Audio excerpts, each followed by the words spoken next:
Good morning, everyone. My name is David Gould. I'm the Chief Diversity and Impact Officer with the Philadelphia 76ers. And I'm really excited today because we have an illustrious panel to talk about a really important topic of race in our country and the role that the NBA and the game of basketball has to play in it. This past year, we've seen a groundswell of awareness around the role that race continues to play in our country. The murders of George Floyd, Breonna Taylor, Ahmaud Arbery, and Jacob Blake, among others, and the resulting unrest sparked a movement. This summer, I think we saw a number of actions take place in response to that were unprecedented in recent memory, at least. And so while these issues aren't new, the attention to them is definitely greater than at any point in recent history. At the 76ers, we've made a commitment to racial equity, and we think hosting discussions like these are really important to make sure that the conversation that we're having about race is not episodic and it's something that continues to sustain for an amount of time that's necessary to really address these centuries-long issues. So again, we're really fortunate to have a panel here that brings a lot of different experiences and perspectives as it relates to this topic. And so with that, I will go ahead and introduce our panelists and we can get started. So first, I would like to introduce Michele Roberts, who is the Executive Director of the NBA Players Association, where she works on behalf of players to ensure their rights are protected and fairly compensated for what they do on and off the court. Prior to joining the NBAPA, she was an esteemed trial lawyer focusing on complex civil and white-collar criminal litigation before state and federal courts. Michele, thank you for being here with us. Thanks for having me. Second, we have our managing partner at the 76ers, Josh Harris, who is the founder of Harris Blitzer Sports and Entertainment and managing partner of the 76ers, having acquired the team in 2011. His family has deep ties to Philly. This is where his parents met and where he attended college. This summer, under Josh's leadership, HBSE unveiled a $20 million commitment to fight systemic racism, and this commitment is also augmented by the local work of Josh's family foundation, Harris Philanthropies. Josh, thanks for being here. My pleasure, thank you. Third, we have our head coach and leader on the court, Doc Rivers, who's in his first year coaching the 76ers. Over his 21 years in the NBA as a head coach, Doc has won one NBA championship and is the 10th all-time winningest coach in league history, a milestone that he crossed this year. He's also a former All-Star during his 13-year playing career in the 80s and 90s. And most importantly to this conversation, Doc has been a real leader, a vocal leader in the league in terms of racial and social justice throughout his career. So Doc, thank you for being here. Thank you. And then we have Doc's namesake, somebody who's close to the family as well, somebody we all know, Julius Dr. J. Erving, who Julius is one of the most decorated professional basketball players of all time. He's a 16-time All-Star, 4-time MVP, a Hall of Famer, and of course, he led the Sixers to bring us home a title in 1983. Julius, thanks for being here as well. Absolutely, my pleasure. So to start, as we just heard, everyone sitting on this call plays a different role in the NBA and the game of basketball. And I'd like to hear from each of you very briefly on your thoughts on the role and responsibility of the game and the league, especially as it pertains to promoting racial justice in America. So Michele, let's go ahead and start with you. Well, thanks. Obviously, my focus is on the players, but the one thing that I don't think any of us thinks we can ignore is the fact that we are members of this community. This is a business, and basketball is certainly the focus of our business. But at the end of the day, we're all members of our respective communities, and we are Americans. We don't get up in the morning and think only about basketball. We think about our lives, about our families, about our safety, about our children's safety. And anything that impacts this community impacts us as individuals, and therefore impacts our players, impacts our owners, impacts our coaches, impacts this game. And so the good news is we don't pretend that we can ignore what's happening around us. The good news is that we do understand that we have a responsibility, like everybody else, to contribute to problems that need to be addressed and that we have the ability to address. So, basketball should not ignore what's going on around it, and it doesn't, and I'm proud of that. Awesome. Thanks, Michele. Anybody else want to weigh in? We can sort of let this flow freely. I think for me, No, go ahead, Dr. Jim. you knew that was going to happen, right? So I think for me, I mean, it was, and it probably always will be, trying to lead by example. I had great mentors and role models in my day when I was growing up, and I've tried to be that to others, starting with my 4 sons and my 3 daughters. And, the many people who have followed my career, they have an admiration for the things that I was able to do, the things that I think about and talk about, then I'm hopefully being inspirational to a lot of people. And I think, in focusing forward, if that attribute could be passed on to my children and also to, those who are inspired by me, that they can inspire others, then the world will be a better place. Great. Josh, I know you've talked a lot about what it means being a parent and a father of 5 children. What does it mean to you?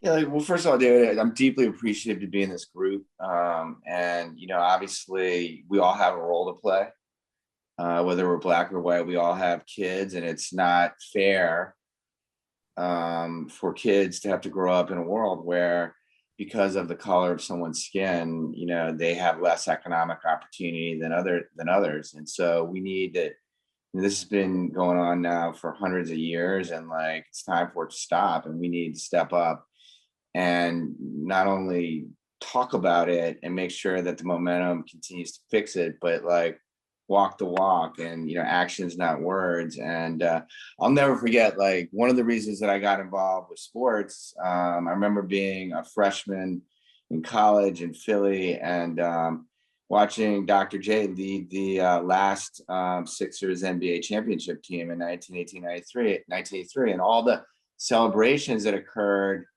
After that, the city came together. It was a very diverse city. The city came together, and it really underscored the power of sports to help. Everyone is cheering for the Sixers, whether they're Black, white, or whatever their background is. And so I feel that in terms of all of us being as being part of this game, we need to try to make a difference and change it, and use the power of our platforms and the power of sports to try to bring focus to this issue and make a difference. Yeah, I like Josh at an early age, saw the power of sports. Growing up in Chicago, there were massive race riots at the high school that I was going to attend. I was still young. I wasn't in high school yet, but I saw the state police line the streets, and it was the Blacks walking on one side and the whites walking on the other side, and they couldn't fix it. They couldn't get it together. And then that team in 1968 goes downstate and wins the state title, and everyone forgot that they were mad at each other, and it was a beautiful thing. You saw people in the middle of the court hugging each other, and it's funny that the riots just dissipated. They went away. So that's the role that sports can play, but more importantly, just human mankind. It's our jobs, it's our duty to make this a better place for all of us. I use that in Ubuntu philosophy as my life. A person is a person to other people, and I can't be all I can be unless you are all you can be. We can never be threatened by someone else's good, because if you're good, I'm good. I think that's a philosophy we should live in our life, and that's one that I try to live.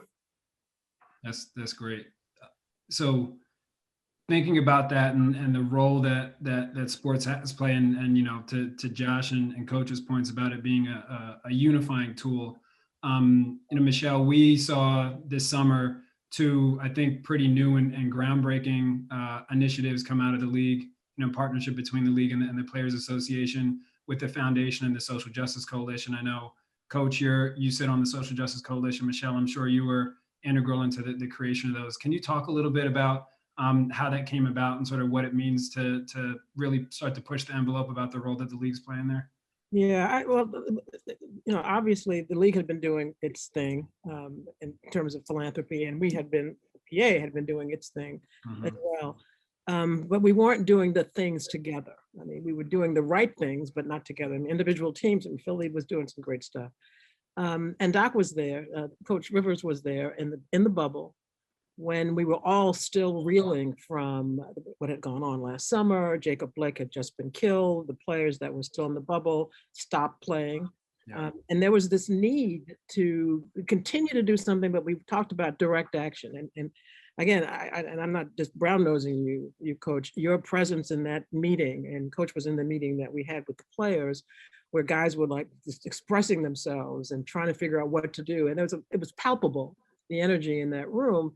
And what was clear was we wanted to see the entire community, NBA community, come together and speak collectively about what we knew what was going on in our community. So the NBA, which again had its own philanthropic arm, that agreed that there would be a new foundation created that would include players as well as governors on the board.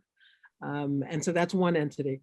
The Social Justice Coalition was a response to wanting, again, to engage in some direct action. You know, writing checks is obviously critical. You got to do that. You need to support groups that are out there doing the work.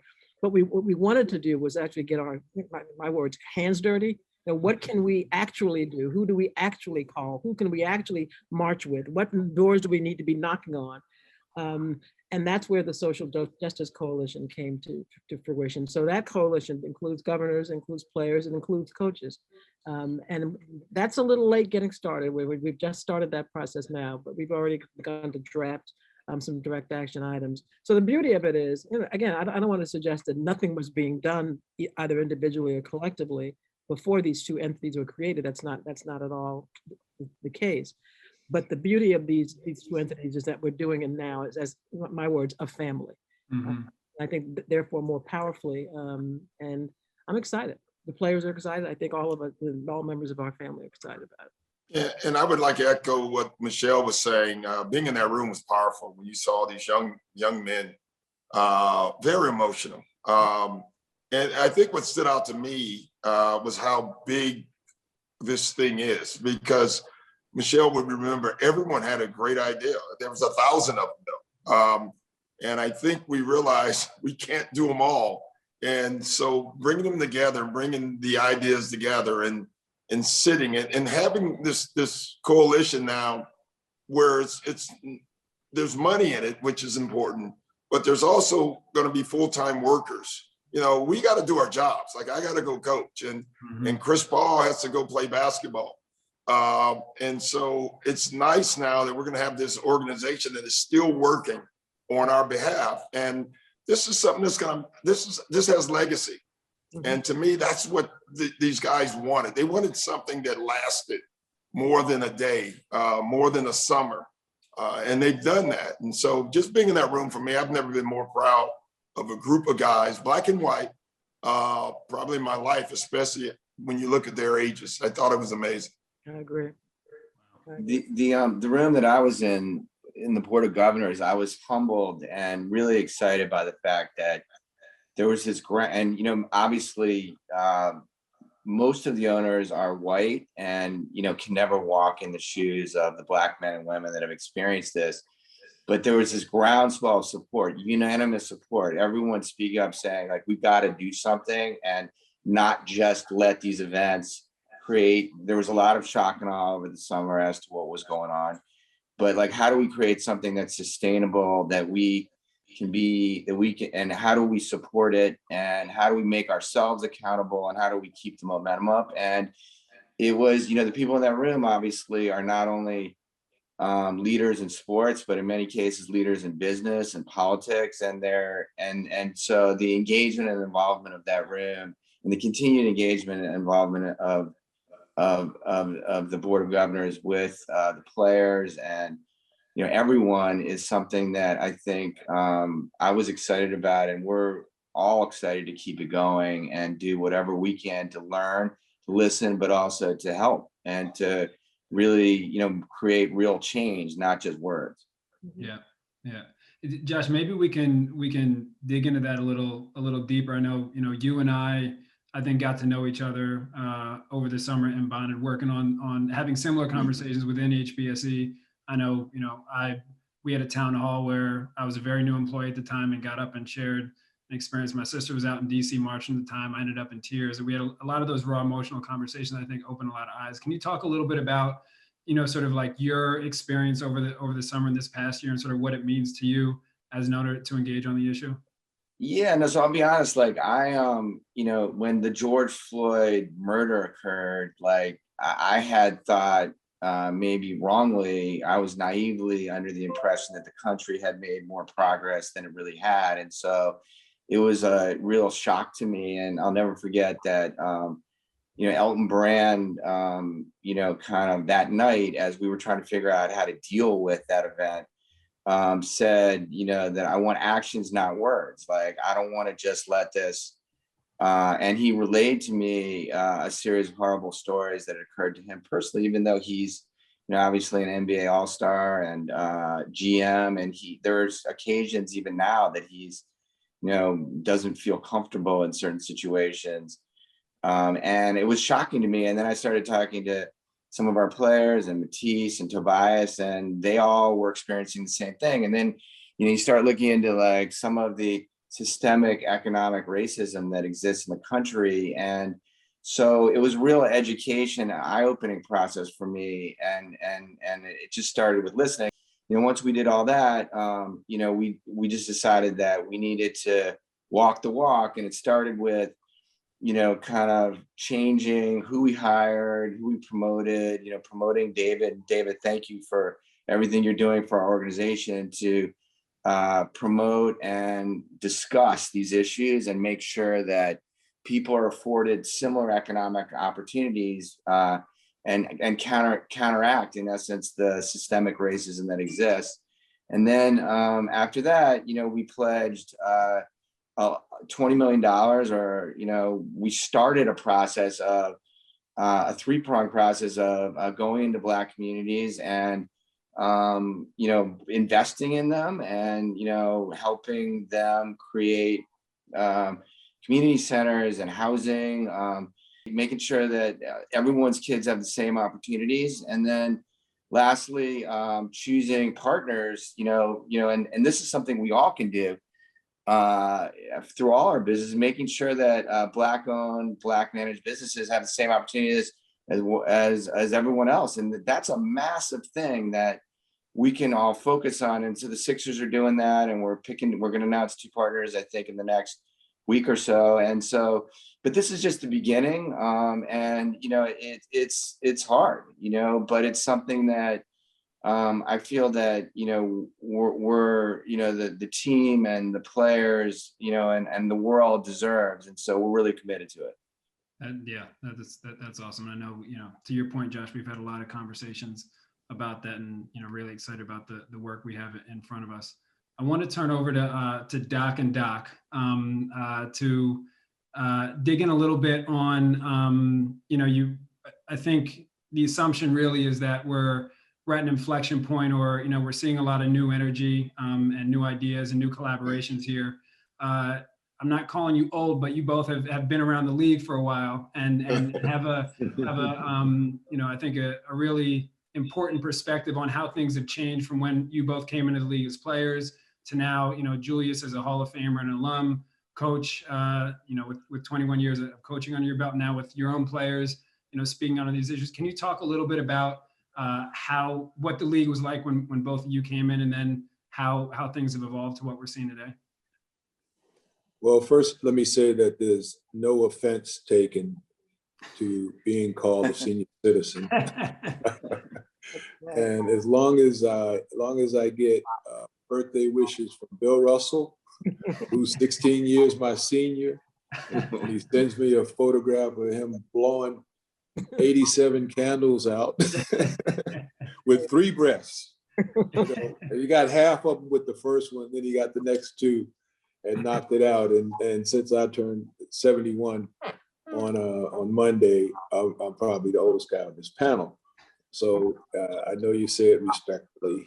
100%. If you mention age, and that brings me to a thought about, just generationally being around in the 50s, in the 60s, in the 70s, in the 80s. And, those were different decades that featured different things, just in terms of the continued development of the United States of America. And here we are focused forward to, 2021. And, back in the 80s or the 90s, I think growing up in Long Island and being in and around New York, I was around a lot of people who really didn't think of their life after age 30 or 40 or 50 or 60. God knows they weren't thinking about the 70s because, so much was happening in the moment. And the thoughts were about in the moment. And when I first left college and, started my career over in the old ABA, it was 1971. So, we had just come through, I'm 3 years removed from the Dr. King assassination and Malcolm X being assassinated. I'm right in the thick of things in terms of friends going off to fight in Vietnam and never coming back. And then it seemed like the whole country was going crazy with acid and rock music and some of the Haight-Ashbury stuff that was going on and influencing a lot of young people. And here I was transitioning from being a student athlete to being an athlete student. Because when I left college, I promised my mom, look, I'm going to get my degree, but right now I'm going to take this job and I'm going to, try to make a financial contribution to, the struggles of our family.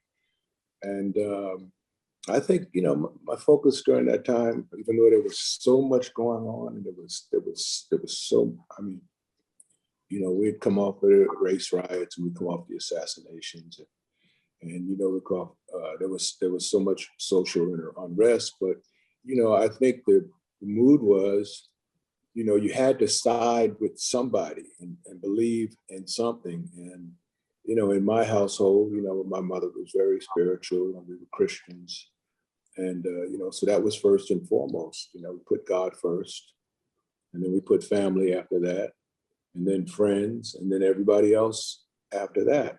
So just in terms of lining up your priorities and trying to stick with, what are values in life, because you don't change your values.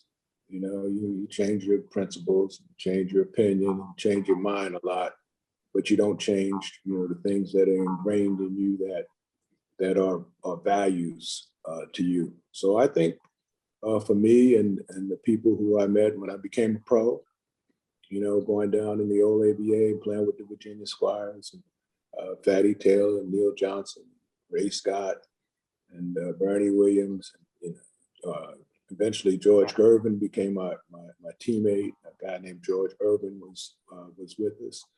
I mean, it was like a melting pot for us because it was sort of like us against the world. It was a little different than going into a more established NBA at that time. And the ABA was a one for all and all for one league. And any time anybody got any publicity or notoriety, publicly, everybody reveled in that moment. And we were very supportive. So we were a little insulated against, some of the craziness that was going on outside of us, because we were, fighting for our lives and our own basketball survival during that time. So my journey was a little different, but I wouldn't trade it for anything in the world. Yeah, and I guess I would say, first of all, thank you to Julius and Oscar Robinson and Bob Lanier, and you just keep going back. Yeah. They experienced far tougher times. And I can't imagine what some of those guys, especially in the early start of the league, had to go through. So I guess I'll look at it on a color base and how things have changed. When I first got in the league, I think Lenny Wilkins may have been the only Black coach. Paul Silas I think Wayne Embry was the only Black front office personnel. And most of the Black coaches, or all the Black coaches, when I first started as a player, were ex-players, and most of them were assistants. None were in the front office. And now when you look at our league, you don't have to be a player to be a coach and Black. That was one of the criterias. I thought if you wasn't an NBA player, you were not getting an NBA job as a Black coach. And now when you look at some of the guys who haven't played in the league that are coaches, it says something. It says that we are progressing. When you're looking at the front offices and you see the Elton Brands and Masai's, and it says something that we are progressing. And so I'm going to look at it as not optimistically. I think we still need more. I do. I think especially in the front offices, but it's better than it was. And I think our league overall has been the trendsetter in that, the front runner. Clearly, when you look at the other major sports, we have done well, but doing well is still not exactly equal or good enough. And I think that's what we're all striving for. On that point, Coach, do you feel like, based on the rooms that everybody was in over the summer, and I think it's safe to say that the NBA's, being a leader in this area right now in terms of all the professional sports leagues, that while there's still work to do, the amount of diversity we do have in more senior positions plays a role in the discussions that have been had? This is the only way the discussions can work because of that diversity, because you're getting thoughts from Black men, white men, Black women, white women, or brown. I like to use the word brown more. It's important because we do come from different walks of life and have had so many different issues in our life that people can't relate to. As Josh said, when the George Floyd thing happened, we had a talk with our players, and every single Black player had experienced some sort of being pulled over while Black. And at the time I was coaching the Clippers, I remember Steve Ballmer he was like shocked. It's funny, we don't share these stories because they become the norm. And now these stories are starting to not become the norm again. We're able to voice them, and people believe it. Without the video cam, people have been saying, there's a skit with Red Fox on Sanford and Son, and Lamont says to him, man, Dad, stop eating steak, it's bad for your heart. It's the #1 killer of Black men. And Fred Sanford said, you're kidding me. I thought it was the cops. And when you think about that, that was in the 70s. Yeah. And so no one believed it. And so, yeah, it's interesting now that we're able to voice it and see it. My dad was a cop, and I make it clear all the time, I am pro-cop. I'm not anti-cop, but I'm pro-good cop, and I think that's what we need. We need to change that culture where there can be an existence of bad cops. I was just going to ask anyone on the panel, because I'm just listening and learning, obviously there was this galvanizing moment. A lot of people like Steve or like me, had to wake up like we didn't know. And do you feel like the momentum continues?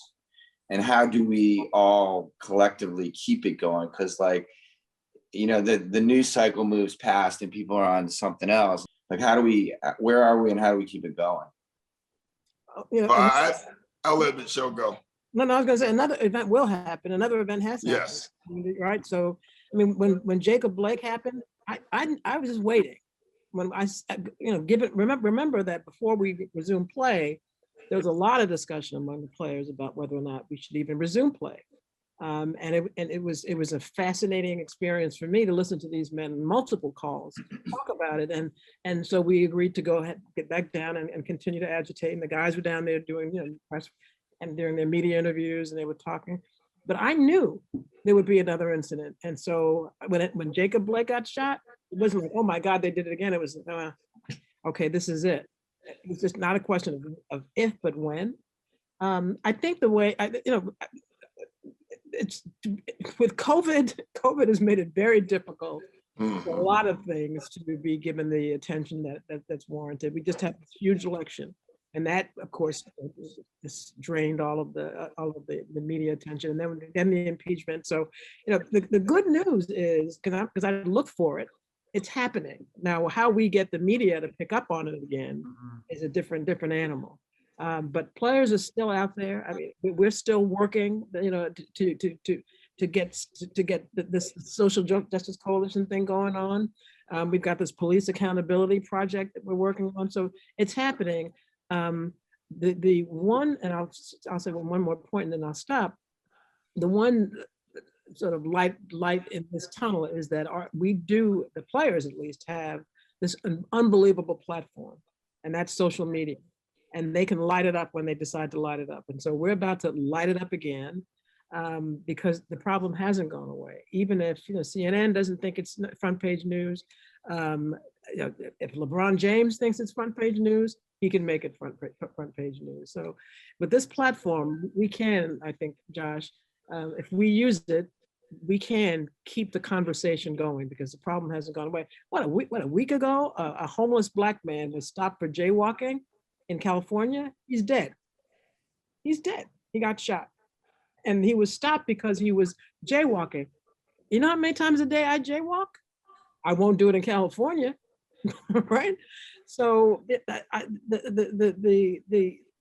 I tell players not to be despondent, because we can get this thing back in the headlines. Just decide when you want to do it. Yeah, and I agree, Michele. I think this lasts because we're not going to let it fall. I think social media has absolutely helped. I think everyone is speaking out.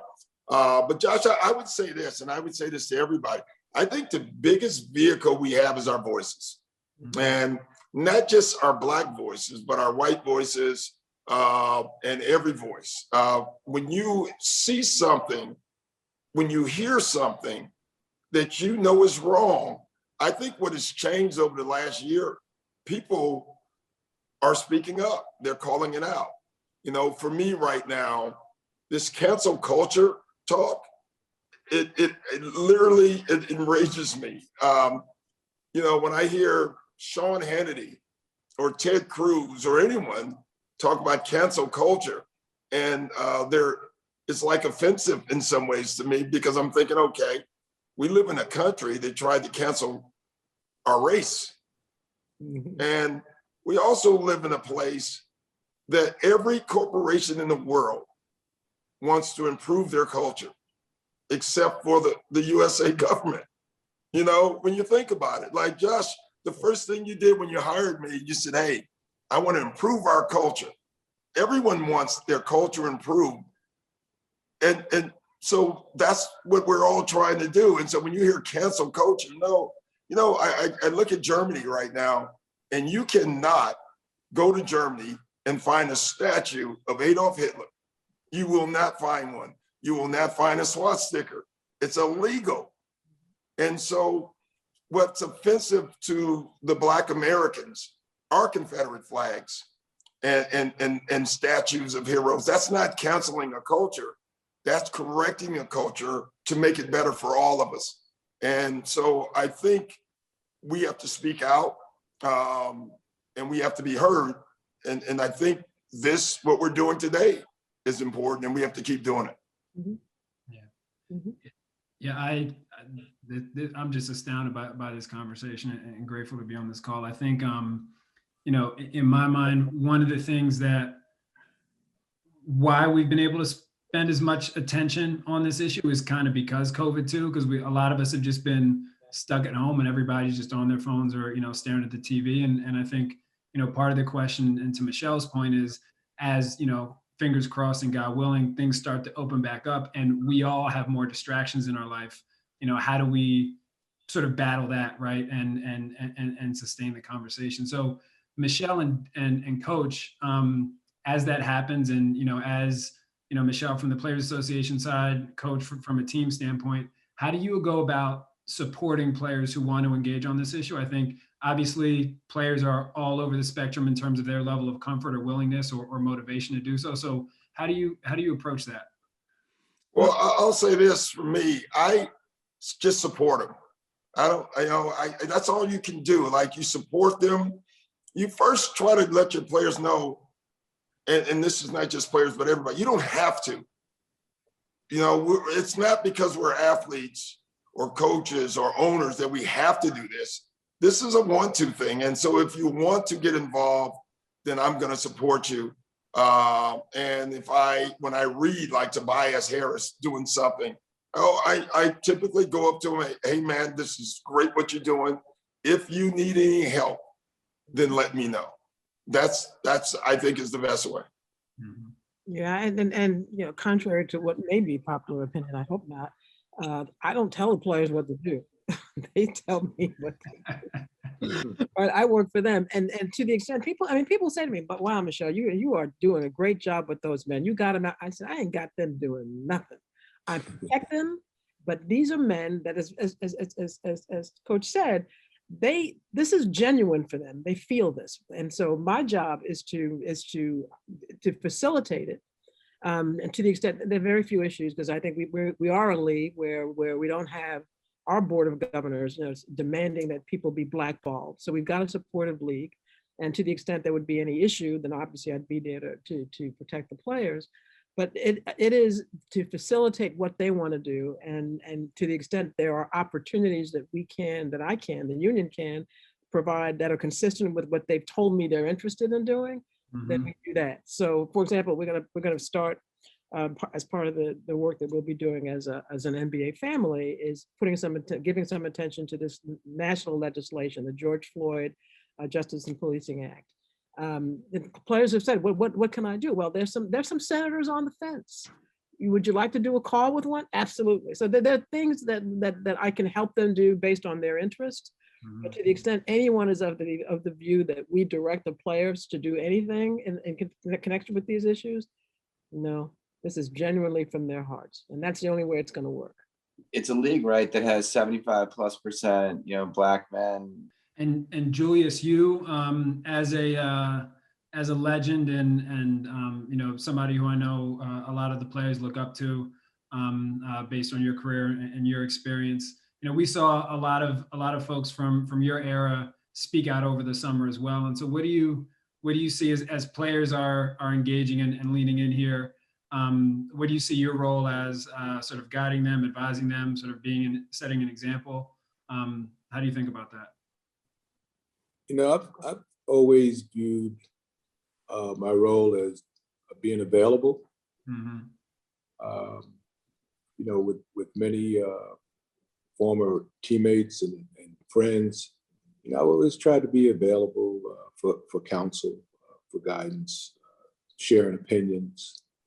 My overall view and my universal view is that, people should be talking about, something necessarily coming to an end, because I believe the conversation needs to be more about a continuous improvement. And after you have improvement, you get more improvement, and you never really get to an end, because once you get to the end, that's kind of like the end of the world. So I think of it with the universal view. People, mankind, really is like a grain of sand on the beach. And why is one grain of sand bigger, better than the next one? We're all not indestructible. We could be taken out in an instant from a universal standpoint.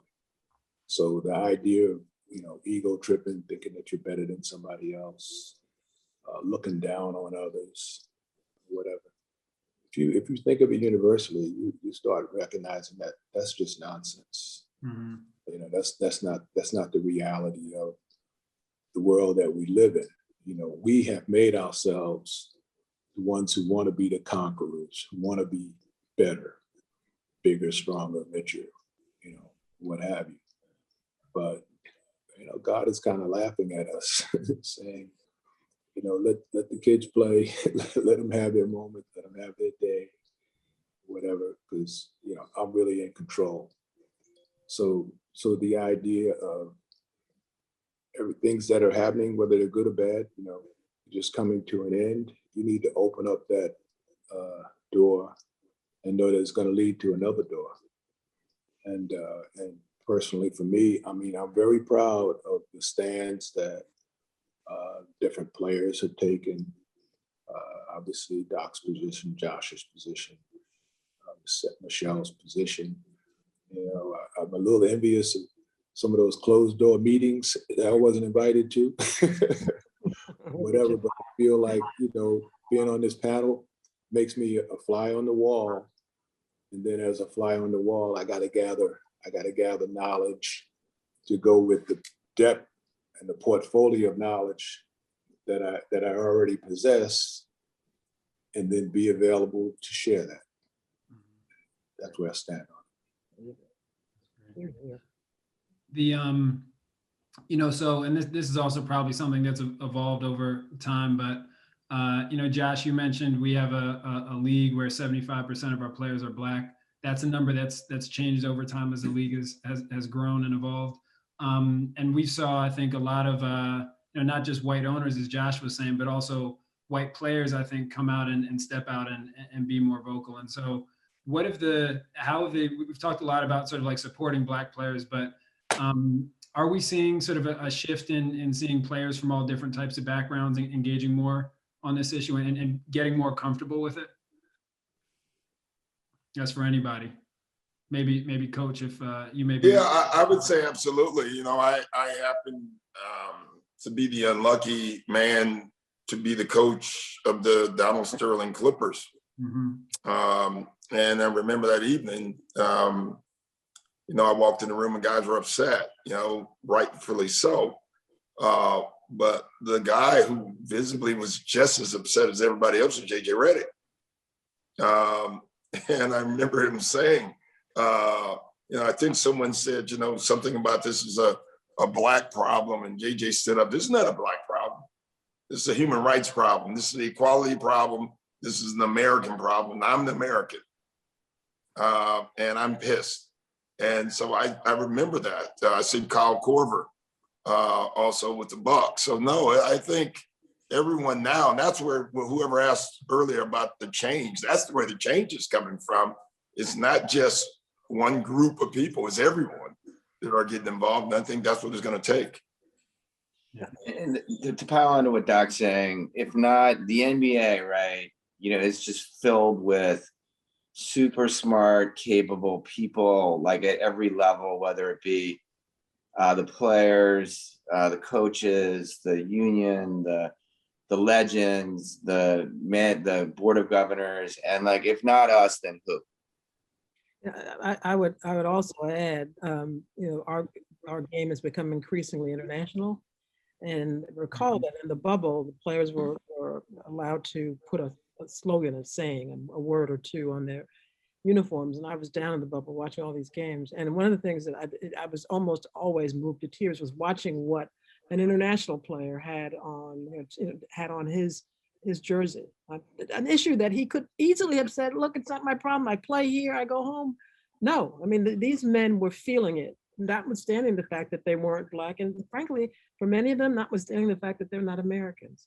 Mm-hmm. And so you're absolutely right. If not us, who? I mean, we are a microcosm of the world. We are a microcosm of the world. And the beauty of it is that we're showing the world that together we can agree that there's some things that just can't continue. I have done a lot of things. I've had a lot of jobs, but I've never been prouder of the work I do because of the people I work with. We are the gold standard. Yeah, no, it's I will say one of the things that I think has been most emotional for me is seeing the support of friends and family who are not Black, who I feel like, you know, there are things as Black people that we've been saying and feeling for a long time, but never have really felt heard. And at least in my lifetime, I think this is a point in time where, I actually feel heard and supported in a different way. So, it's inspiring to see that that's happening across, the league as well. And I think that's critical to the success of what we're all talking about here today. I would be remiss if I didn't give a shout out to the women in the W. 100%. Right? Yes. They have been amazing, absolutely amazing. I think that they inspire the men more than the men will let on, but they I agree with Michelle. I actually think, that the WNBA women they were the leaders in a lot of ways. They jumped on Maya Moore and the whole group, and they kind of showed us, listen, it's time. Yeah. And so I think they don't get enough credit, but the women of the WNBA were amazing. Absolutely. Shout out to that group. And I can't help but be a little proud of it. No, 100%. I was actually on a panel with Tobias last week, and he unprompted said the same thing. He said, I'm not too proud to say that, the WNBA really were leaders, and we said, oh, we like what you guys are doing over there. We're not afraid to go ahead and steal some ideas because it's working. So no, definitely want to give the W their due, and they showed a tremendous amount of leadership over the summer. So wrapping up, we've talked a lot about how we got here and how things feel different where we are. But where do we go from here? So I'd love to hear from each of you just to close of, what are the things we can and should be doing to sustain this conversation, and how should we be measuring our success and really knowing that we're doing a good job? I guess I would say, and it piggybacks on something that Doc said, we all have full-time jobs. And so, much of what we have to do is not allow, to the extent one would want to do that, the fact that we've got full-time jobs to stop us from doing anything. I mean, I am not a civil rights worker. I'm an executive director of a PA. This is my responsibility, but I'm also an African-American member of this community. And so I'm going to find the time to get the work done. As far as the work we do with the players, at least, it is to, again, facilitate their interest in doing something, but that recognizes that they've got a job, they've got families, right? They've got children. And so that's where I think we can help we're obviously not going to suppress these feelings or those voices. We don't even want to, but to the extent we can help, aid, and assist, then that's what we do. That's where we're going. We will have a full-time staff to sort of make sure that we're moving forward. But the fact that we've created these institutions in and of themselves is to me encouraging, because I now know that we have an apparatus that we can use to move forward. And I think 2021 is moving more quickly than I thought, but I think we'll see a lot more evidence of our determination as a community in months to come.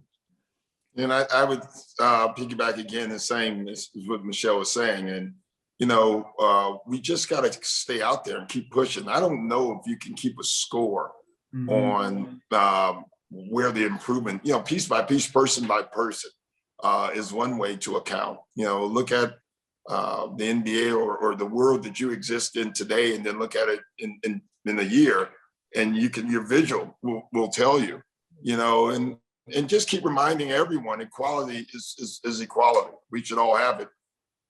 To give equality is not giving away anything. It really isn't. I think a lot of people believe that, man, if I give up everybody's equal, that's all we want. It's not like we're trying to take something. We're just trying to get something. And so I just think we just got to keep pushing it. I think everyone's involved, and we got to keep our voices heard. As a father of five and a member of the NBA community, there are a few things, that I feel like I can do that will move the needle more to make the world a better place than pushing on this issue. It took hundreds of years for this issue to be created. It's not going to be fixed overnight. And so, we just need to keep at it. I need to keep listening and learning. And then we all need to just keep doing, what we can do in the context of our positions in our lives to try to move this issue in a really positive direction. Yeah, I think there's ultimately going to be a collective effort, but before that happens, I think everyone individually, you know, needs to get their own act together, so to speak. You know, you individually, you need to be a person who, you know, strives for excellence. You need to be success driven, not ego driven. I think you need to try and inspire, you know, people with your own personal behavior. You know, have a great work ethic. Be able to focus forward instead of just thinking about the present and dwelling on the past. So I think if we, as entities individually, can get our stuff together, you know, then ultimately we'll merge into a more collective effort that'll make things better for everybody. Yeah, that's a wonderful note to end on. Very, very wise and sage advice. And I just want to thank everybody on this panel. This has been a real privilege for me. I respect each one of you tremendously. I hope that this is something that we can be doing that is part of sustaining the conversation and collecting voices and perspectives like yours to talk about what we can and should be doing and what's working and what we can be doing better. To Josh's point, this is an issue that is centuries in the making. And if we're really serious about addressing it, we need to make sure that we're keeping at it every day and for indefinitely, really. So thank you all. Really appreciate you. This was amazing. And finally, happy belated birthday, Julius. All good. Happy birthday. You don't look a day over 60, Julius. One more time. Thank you. No, I think we're good, but seriously, thank you, everyone. This is amazing. I'm looking forward to seeing the cut. We'll make sure we share it with everybody. Yeah. Thanks, All right. everyone. Thanks, Guys. All right. See you soon. Take care, JW. All right. Call me, man. Call me. Bye-bye. I Take will. care. Take care, everybody.